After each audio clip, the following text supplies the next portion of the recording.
នាងឲ្យមីអ្នកសុំទានម្នាក់3ឆ្នាំតែថ្ងៃមួយគាត់ដោះមុខចេញហើយអ្វីដែលនាងឃើញធ្វើឲ្យនាងលុតជង្គង់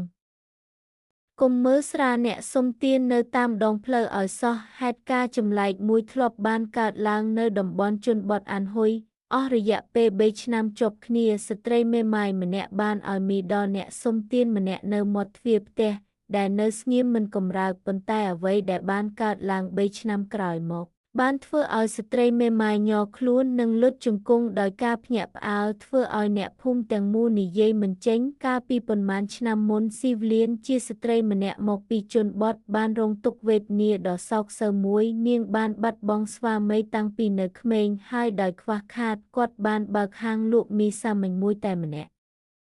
ឯងនៅពេលនោះអាជីវកម្មនៅក្នុងទីផ្សារជនបទមានភាពយឺតយ៉ាវហើយប្រាក់ចំណេញរបស់ហាងមីមានតិចតួចណាស់ស៊ីវលៀនបានខំប្រឹងសន្សំដោយស្ទើរតែមិនអាចបំពេញតម្រូវការចំណូលតិចតួចរបស់ហាងតូចមួយនេះបានទេជីវិតរបស់នាងជាប់គាំងក្នុងការលំបាកនិងភាពក្រីក្រចាប់តាំងពីថ្ងៃដែលហាងលក់មីបើកមកអ្នកសុំទានវ័យចំណាស់ម្នាក់ដែលរញ៉េញ៉ៃត្រូវបានអង្គុយលើជណ្ដើរធ្មនៅមុខហាងអស់រយៈពេលជាច្រើនឆ្នាំសក់របស់បុរសចំណាស់ម្នាក់នេះរួញនឹងខ្វក់មុខរបស់គាត់ពោពេញដោយភក់ហើយសម្លៀកបំពាក់រហែករបស់គាត់មិនដែលផ្លាស់ប្ដូរឡើយគាត់អង្គុយស្ងៀមស្ងាត់និងគ្មានកំ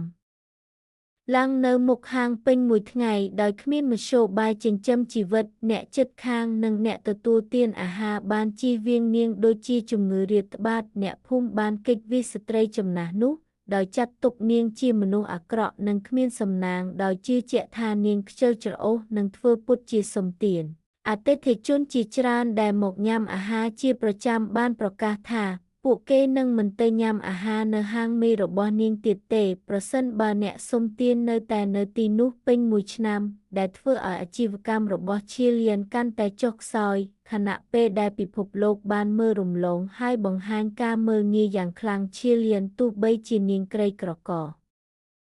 ដោយក៏នាងមានអារម្មណ៍អាណិតអាសូរអស់រយៈពេល3ឆ្នាំពេញដោយមិនគិតពីកម្ដៅដ៏ក្ដៅគុកឬត្រជាក់ខ្លាំងខ្យល់ឬព្រើលឈៀលៀននឹងចម្អិនមីក្ដៅមួយចានបន្ថែមមុនពេលបិទហាងជារៀងរាល់ថ្ងៃហើយបម្រើវាដោយស្ងៀមស្ងាត់ដល់អ្នកសុំទានជារៀងរាល់ថ្ងៃដោយមិនខានក្នុងអំឡុងពេល3ឆ្នាំនោះការចំអកនិងការនិយាយដើមគេរបស់ភូមិមិនដែលឈប់ឡើយអ្នកជិតខាងបានរិះគន់ឈៀលៀនថាល្ងង់ខ្លៅក្រីក្ររួចទៅហើយប៉ុន្តែនៅតែជួយអ្នកសុំទានវង្វេងដោយមិនចាំបាច់ជាការខ្ជះខ្ជាយការខិតខំប្រឹងប្រែងទាំងស្រុងមនុស្សគ្រប់គ្នានៅជុំវិញនាងជឿថាអ្នកសុំទានស្ងាត់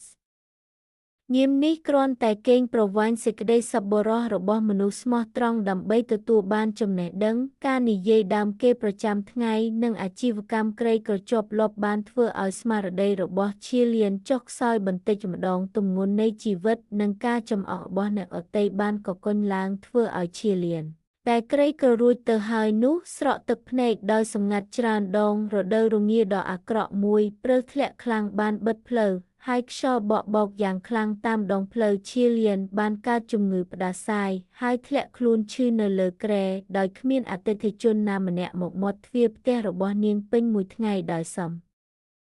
លឹងមើលអ្នកសុំទានដែលកំពុងញ័រខ្លួននៅក្នុងព្រើលនៅខាងក្រៅបង្អួចរបស់នាងឈៀលៀនដែលជាប់គាំងក្នុងភាពអស់សង្ឃឹមបានចាប់ផ្ដើមរង្គោះរង្គើជាលើកដំបូងនាងកំពុងតស៊ូដើម្បីរស់រានមានជីវិតហើយបានសួរច្រើនដងថាតើទង្វើសប្បុរសប្រចាំថ្ងៃរបស់នាងពិតជាមានតម្លៃអត់ទោះបីជាមានភាពច្របូកច្របល់ខាងក្នុងក៏ដោយនៅព្រឹកបន្ទាប់នៅតែមិនទាន់ជាសះស្បើយពេញលេញឈៀលៀននៅតែចម្អិនមីក្ដៅដូចធម្មតាហើយយកវាទៅឲ្យអ្នកសុំទានដោយរក្សាសេចក្តីសប្បុរសដ៏បរិសុទ្ធនៅក្នុងចិត្តរបស់នាងអស់រយៈពេល3ឆ្នាំអ្នកសុំទាននៅស្ងៀមមិនដែលនិយាយអរគុណ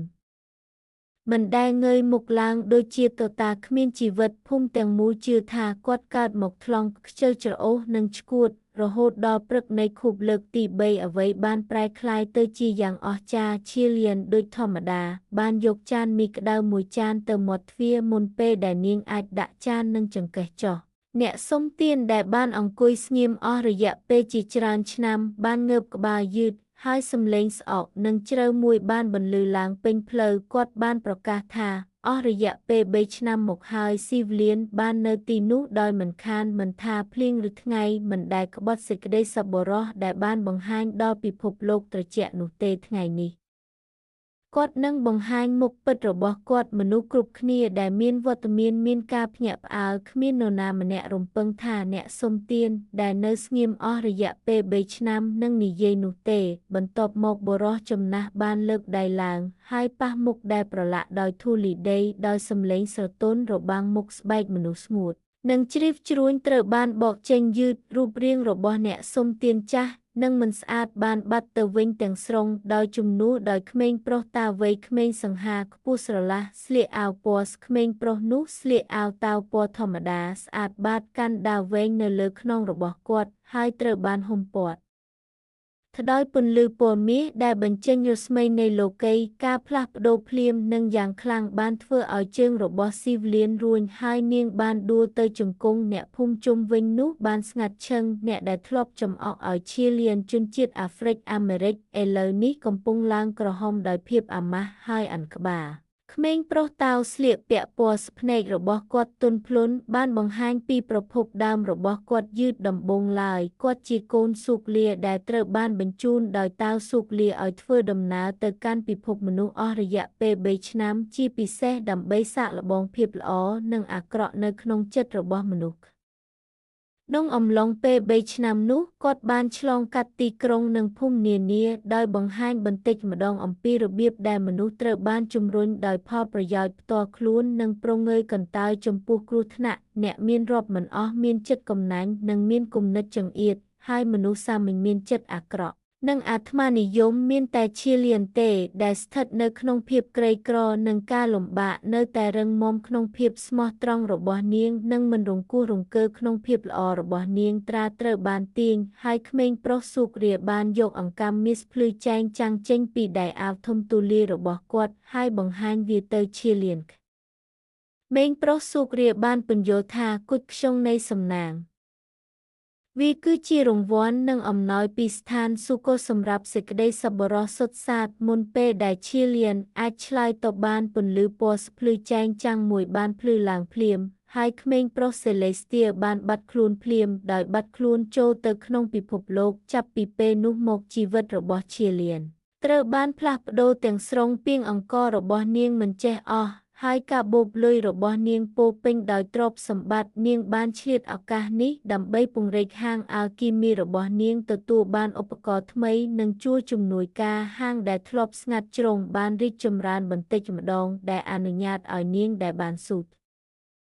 រាំនឹងភាពក្រីក្រពេញមួយជីវិតអាចគេចផុតពីការលំបាកទាំងស្រុងទោះបីជាមានជីវិតស្ថិរភាពគ្មានការព្រួយបារម្ភអំពីអាហារឬសម្លៀកបំពាក់និងគម្រោងជោគជ័យក៏ដោយឈៀលានមិនដែលបាត់បង់ចេតនាដើមរបស់នាងឡើយក្នុងរយៈពេលប៉ុន្មានឆ្នាំបន្ទាប់នាងបានរក្សាទម្លាប់ចាស់របស់នាងដោយដាក់មីក្តៅនៅច្រកចូលហាងជារៀងរាល់ថ្ងៃដើម្បីជួយជនក្រីក្រនិងជនខ្វះខាតពីគ្រប់ទីជារឿយអតិថិជននឹងឆ្ងល់ថាហេតុអ្វីបានជានាងដែលមានទ្រព្យសម្បត្តិនិងមានសុវត្ថិភាពរួចទៅហើយនៅតែខិតខំជួយមនុស្សចម្លែកឈៀលានតែងតែសុភាពរាបសារនិងយកចិត្តយកយ៉ាង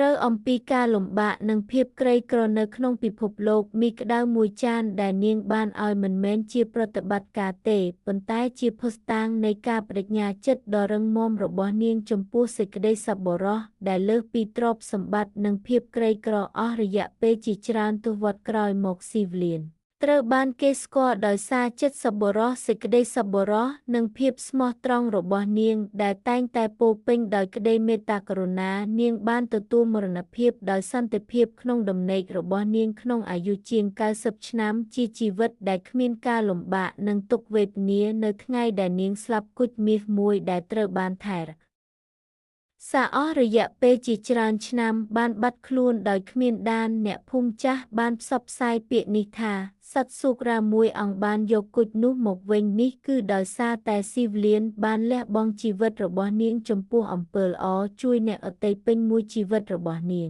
ហើយចិត្តបរិសុទ្ធរបស់នាងបានសម្រេចគោលបំណងរបស់វារួចហើយចិត្តរបស់នាងផ្ទាល់គឺជាពរជ័យដ៏អស្ចារ្យបំផុតមិនត្រូវការជំនួយពីខាងក្រៅទេផ្លូវពិតឆ្ពោះទៅរកការដាំដុះខាងវិញ្ញាណស្ថិតនៅក្នុងការប្រមូលផ្ដុំអំពើល្អនៅក្នុងចិត្តសេចក្តីសប្បុរសប្រហែលជាមិននាំមកនូវរង្វាន់ភ្លាមទេប៉ុន្តែភាពស្មោះត្រង់និងភាព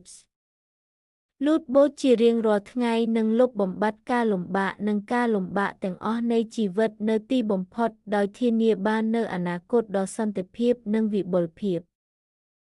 អ្នកមើលរឿងនេះហើយសូមជូនពរឲ្យមានសុខភាពល្អនិងរកស៊ីមានបាន